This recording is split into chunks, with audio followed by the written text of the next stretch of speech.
You know, sometimes the soul of a culture isn't found in a dense history book, but in something as simple as a melody. We're going to take a journey into a short, really poetic song that holds the very essence of Armenian emotion, its memory, and its identity. So let's listen in.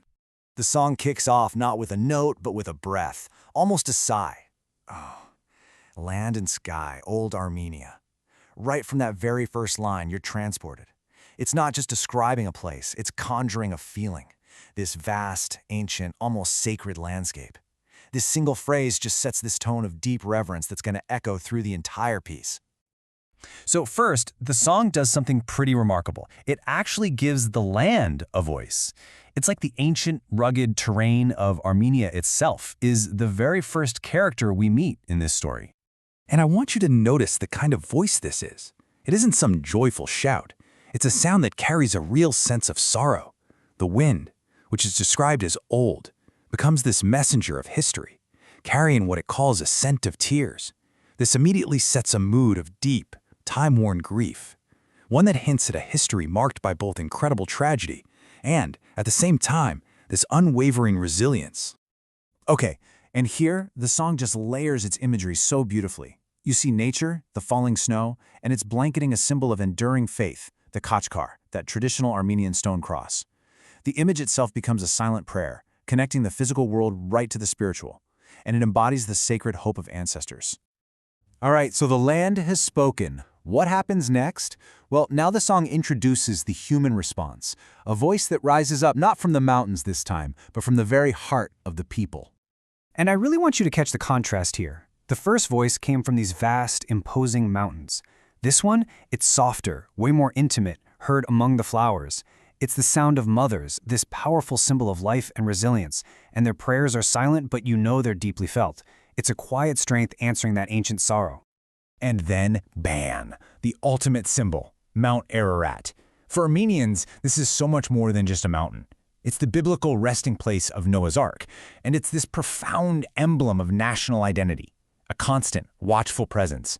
The song calls it the soul's home, which is just perfect. It's a spiritual anchor connecting every single generation, no matter where they are in the world. So we've got the land's sorrow on one hand, and the people's quiet prayer on the other. How do you possibly bring those two feelings together? Well, the chorus reveals the answer, and it's in a single, incredibly powerful symbol, the sound of the duduk. This line right here, this is basically the thesis statement for the entire song. The sound of this instrument isn't just one thing, it's the embodiment of two powerful, seemingly contradictory emotions that are living as one, sorrow and love. And that duality is the absolute key to understanding everything. And just in case you're not familiar with it, the duduk is an instrument made from apricot wood, and its sound is just famously soulful and haunting. I mean, it can express a depth of melancholy and warmth that very few other instruments can even come close to. It's the perfect voice for the themes in this song. It's really not just an instrument, it's a storyteller. I mean, just think about what this song is claiming the sound is. It says it's a prayer that's literally rising from the soil. It's the ancient words of the mountains finally being spoken. And ultimately, it's the very breath of the nation itself. The duduk isn't just playing some music. It's channeling the land, the faith, and the people into one single, unified voice. Okay, so the next verse, it's going to take us even deeper into this whole idea of duality, exploring how memory, faith, and these intertwined emotions are somehow preserved through time. So that image of stone comes back, right? It's all about permanence, endurance. These ancient churches, they stand as the keepers of history. And within that solid permanence, we find this soft, living light, like candles. It's suggesting that memory isn't some cold, dead thing. It's a warm, living flame, and it's kept safe within the walls of faith and tradition. Wow, this line is just so incredibly poignant, isn't it? It expresses how this collective history can feel both really distant, almost like a dream, and yet intensely present at the same time. And inside that dream, those two core emotions, love and grief, they're not fighting, they're fused, they're inseparable, together forever. And this right here really just lays it all out. It captures that central theme perfectly. Throughout the entire song, you have these two threads running side by side. On one side, you have the scent of tears and the grief, but on the other, you have sacred hope and love. And the song's powerful argument is that you just can't have one without the other. They are two sides of the very same Armenian heart forged through centuries of survival. All right, this brings us to the grand finale, the song's powerful conclusion, where all of these threads we've been talking about, the land, the people, memory, and music, they all get woven together into one defining, unforgettable idea. And this is the ultimate metaphor. I mean, think about it. Breath is life.